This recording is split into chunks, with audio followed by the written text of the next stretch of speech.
डंके की चोट पर मैं कह रहा हूँ कि इस बार ऐसी कोई भी ताकत नहीं है कि रोशन रोही को निकलने से रोके।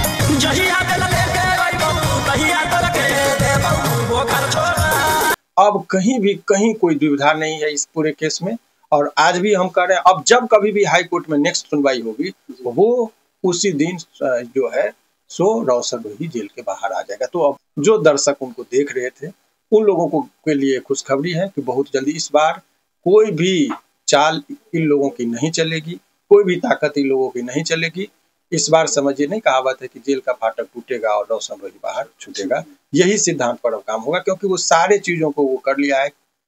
सर पिछले इंटरव्यू में बोले थे कि 2 मंथ के बाद रोशन रोही शायद बाहर आए, लेकिन क्या कुछ प्रोसेस है, थोड़ा पब्लिक को डिटेल में बताइए। देखिए, बहुत अच्छी बात। जनरली इस टॉपिक पर मैं इंटरव्यू नहीं दे रहा था क्योंकि समय से पहले उस चीज पर नहीं बोलना चाहिए। अब रोशन रोही के निकलने का वक्त हो गया है और ये नहीं, जो भी बात होना चाहिए वो एक ऑथेंटिसिटी के साथ मैं बता रहा हूँ। देखिए, सबसे पहले ये हमारे पास वो माननीय हाई कोर्ट का जजमेंट की कॉपी है जिसमें देखिए कि ये कॉपी में बहुत विस्तार से अब जजमेंट में जज साहब ने क्या लिखा है उसका ये कॉपी है।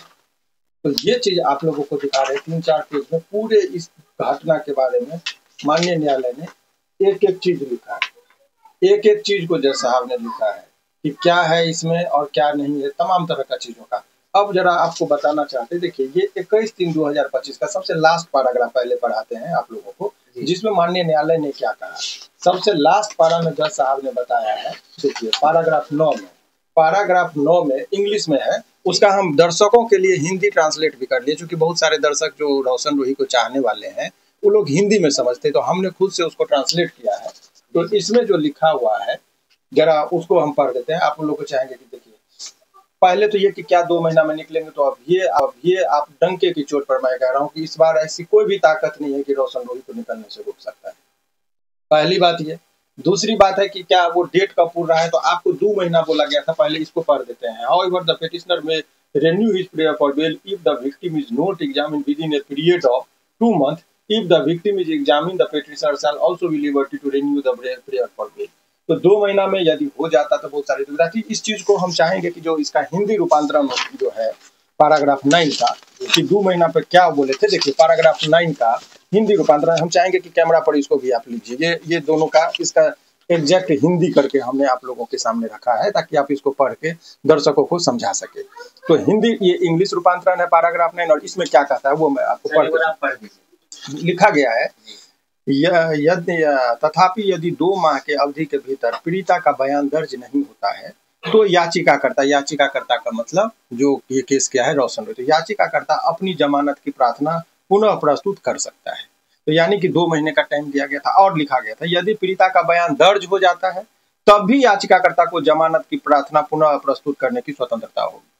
तो ये उन्होंने लिबर्टी दे दिया था कि 2 महीने के बाद चाहे वो गवाही हो, क्योंकि लास्ट में इसी पॉइंट पर इससे पहले जज साहब ने सारे चीजों को लिखा कि इसके केस के खिलाफ में इनके खिलाफ क्या क्या चीज मिला नहीं मिला, एक एक बिंदु पर। अब जरा उसको भी हम मुख्य बात जो हालांकि बहुत लंबा चौड़ा है, उतना दर्शकों को मतलब नहीं है, लेकिन कुछ बात ये मेरा नहीं कहना है ना किसी वकील साहब का, ये जो जज साहब का जजमेंट है उसके अंदर क्या क्या बातें छन के आई, ताकि सत्य देखिए, सत्य परेशान हो सकता है, पराजित नहीं हो सकता है। रोशन रोही निर्दोष था और ये बात आप लोगों को लगता होगा कि वकील साहब इनके वकील हैं इसलिए इनकी बात को रखते हैं, तो मैं 2 बातों पर लोगों को ध्यान आकृष्ट कराना चाहूंगा। आए दिन आप उनका वीडियो देखिए, जो पीड़िता है आपको सत्य माने कहता है कि परिस्थिति बहुत कुछ बयां कर देती है, बयान ये वो, तो आदमी जेल में है, उसके बाद जिस तरीके की बयानबाजी हो रही है, उनके कंडक्ट उनके व्यवहार से आपको पता चल जाएगा कि कौन सच्चा है कौन झूठा है, कैसे साजिश करके उसको जेल में फंसाया गया, जेल डलवाया गया, वो सारा चीज परिस्थिति बयां करता है। हमने न्यायालय के समक्ष सारी बातों को रखा। अब एज के रिगार्डिंग जो है सो, और इसमें एज के साथ साथ माननीय न्यायालय में जो बहुत महत्वपूर्ण बात आया कि शरीर पर जो है इनके कोई भी ऐसा जैसे किसी व्यक्ति के साथ शारीरिक संबंध होगा, यदि रेप करेगा तो शरीर पर मेडिकल में आता है क्या आया नहीं है, सारे चीजों को जज साहब ने बहुत ही, ये the age of the victim 90 to 20 years, देखिए यहाँ पर जो लिखा है हिंदी में पढ़ के सुनाते, इसी का ट्रांसलेशन है जो पैराग्राफ में, वो हम हिंदी वाला बताते हैं। पीड़िता की आयु लगभग 19-20 वर्ष है। चिकित्सीय रिपोर्ट से इसको चाहेंगे कि पहले आप इनको दिखाइए ताकि लोगों को बीच में ये चीजें समझ में आना चाहिए कि क्या क्या हमने दिया है। वो जजमेंट की कॉपी है, इसमें उन्होंने लिखा है पीड़िता की आयु लगभग 19 से 20 साल वर्ष है और चिकित्सीय रिपोर्ट से वादी